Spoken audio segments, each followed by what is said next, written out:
So may I come in? Yes, come in. Thank you. Good morning, sir. Good morning. morning. Good morning, ma'am. Take a seat, Akshat. Thank you, sir.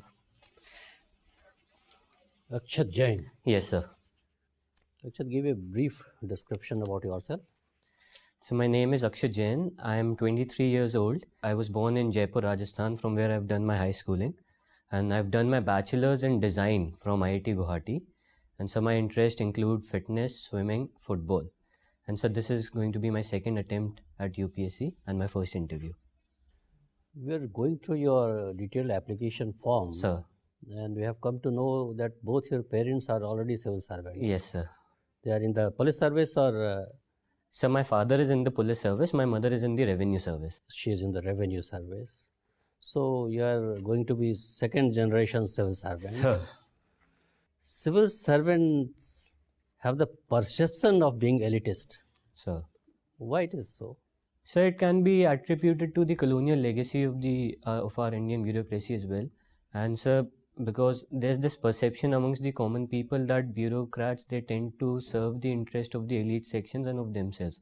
But I sir, in my opinion, I do not think that can be a blanket statement as such, because a lot of bureaucrats, they have done a lot of positive work for the society.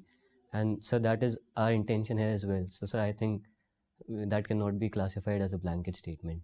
Okay, you must have observed your parents working under different conditions, situations and all that. Yes, sir. So what are the ills and evils eating into the vitals of Indian bureaucracy?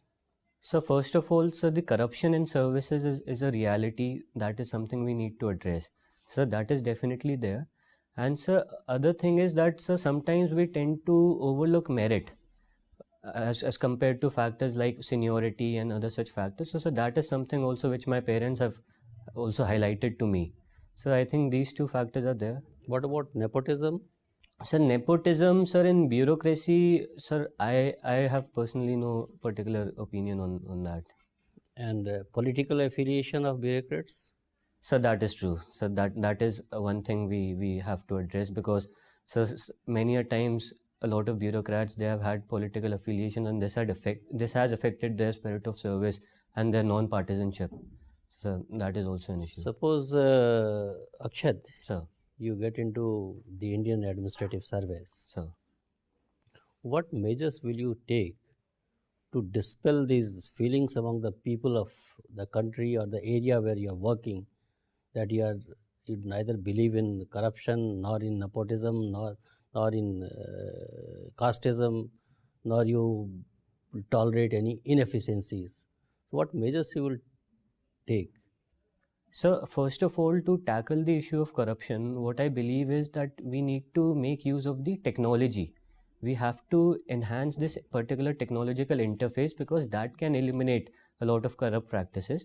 And so second, in my opinion, each and every department, it should have an in-house investigation mechanism, so as to keep a supervision on its officers and to ensure that proper working environment is there in all our departments. And so we also have to work on the service citizen interface. So particularly at the grassroots level, for example, sir, in the police service, at the constable level, because these are the sections of officers that are interacting with the public. So we need to adequately train them.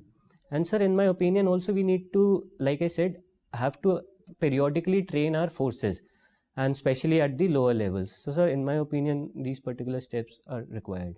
Okay, you are made Secretary Tourism, or in your own state, that is Rajasthan. Sir.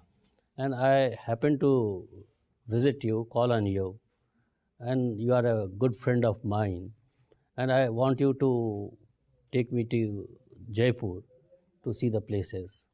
So where all will you take me? Sir, in Jaipur particularly, sir, I'll take you to the forts and palaces, like the Amer Fort, sir, I'll definitely take you. And sir, I'll also take you to the Jantar Mantar in Jaipur. And sir, apart from that, I'll take you to the Albert Hall Museum. And sir, there are 2-3 more museums in Jaipur. And sir, also religious sites are there. For example, the Birla Mandir is there. And sir, we have certain Jain temples as well. And so the Hawa Mahal, definitely I'll not forget that as well. And right. What is the importance of Jantar Mantar?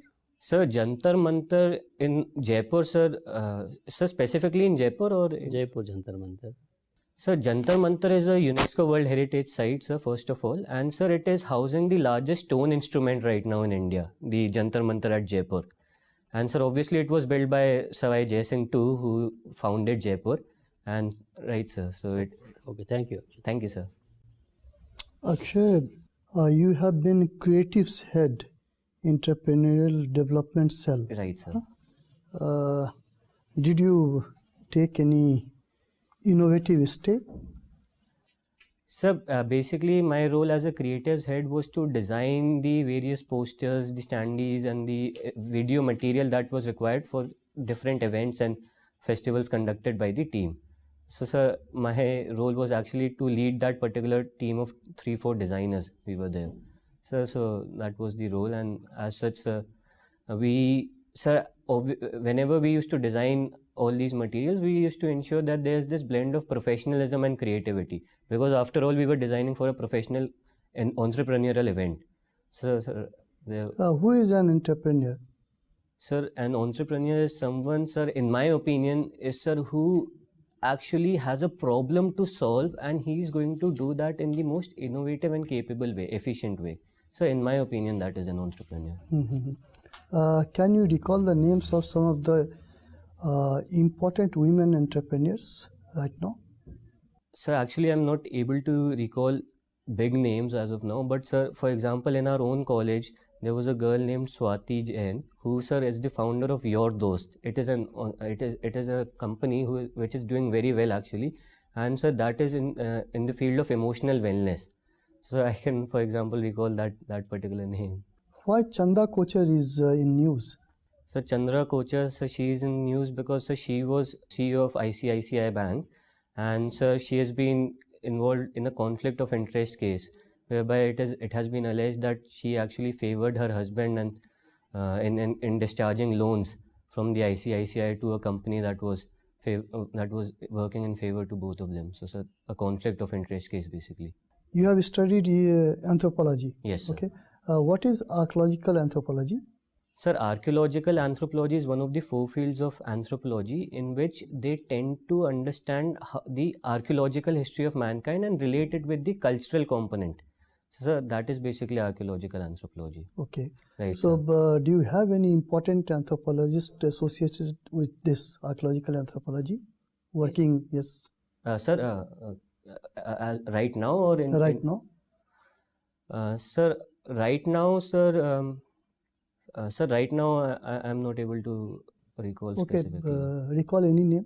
Sir, for example, sir, in the international front, there have been anthropologists like Julian Stewart, and sir, even in India, we had H.D. Sankalia, who was in charge of the Deccan College, and he was instrumental in a lot of discoveries in India, especially from the Neolithic period.